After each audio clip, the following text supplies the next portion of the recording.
Hey everybody, welcome back. It's time to go over the assignment description for the guidance strategy paper. This is due in week 6. I have extended the deadline for this assignment because I recognize that this is a bigger assignment than some of the assignments we've done so far in this class. I'm actually asking you to write a 3 to 5 page paper, and I know for those of you that are working full-time and then trying to balance a school schedule on top of that, and sometimes even with a family, that having a weekend to work on a paper is much needed. So usually assignments are due on Friday. This one's not due until Sunday. And I also recognize that Sunday is Valentine's Day, so please make sure that you're managing your time wisely so that you can have time with your loved ones. All right, let's take a look. So for this assignment, you are going to research specific behavior management strategies, which don't worry, I've listed some after this on the next slide, for managing groups of children in toddler through 3rd grade settings. You'll select 5 strategies that you will critique, and you'll review them in a 3 to 5 page research-based paper. For each of the 5 strategies, you'll need to talk about first, what is the strategy? So give a full description of what the strategy is, what it looks like, and then how you would use the strategy, when you would use the strategy, and what types of behavior are best addressed by that strategy.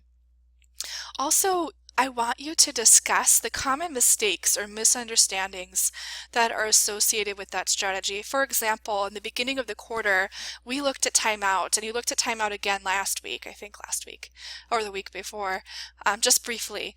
And timeout comes with a lot of misconceptions and a lot of misunderstandings, and it's used improperly often. And so thinking about those types of misunderstandings with the behavior strategies that you access, are there any? This needs to be typed and written in APA style citations. I will post a link to the library's website if you need help with APA citations, and I'll also post the link so that you can access the online library tool for Pierce College, so that if you need help finding research-based articles to support your strategies. And then I am going to just up to 5 points for spelling and grammar. I'm not too picky about it, but if it's a running pattern throughout your paper, I will take off up to 5 points for spelling, grammar, and writing mechanics. All right, let's look at some strategies. Sometimes when I grade this paper, this is the challenge where people are like, I just couldn't think of 5 strategies. So I've given you some here, hopefully to help you as you're thinking. Now, by no means is this an exhaustive list. I am sure that you all can think of many more to add to this list, but sometimes it's helpful to get the ball rolling. So some of these you'll recognize from the presentation in week 4 that we did, prevention and intervention strategies. I encourage you to go back to that as a resource and feel free to use that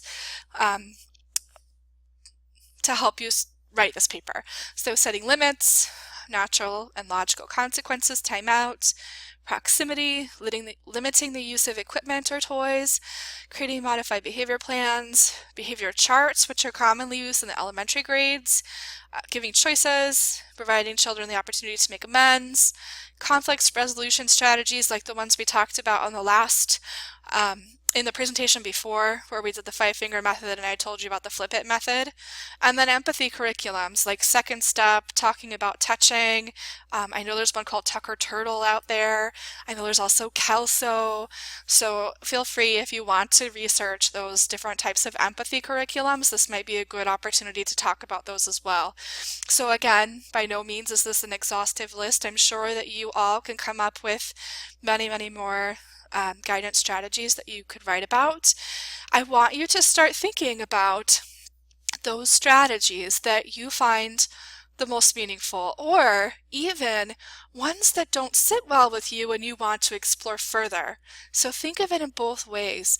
And the end goal in all of this and everything that we are practicing this quarter is really helping you develop your sense of guidance, your sense of a guidance philosophy, if you will. So it's all leading up to that. And so as you're thinking about the strategies that you want to write about, I would keep that in mind. This should reflect you as an individual and as a teacher and as a professional. And so I hope that you're thinking of strategies that you really want to think critically about. Again, if you have any questions, let me know. Email, again, is the best way to reach me, Canvas email specifically. And I'm here if you need any help. All right, thanks guys.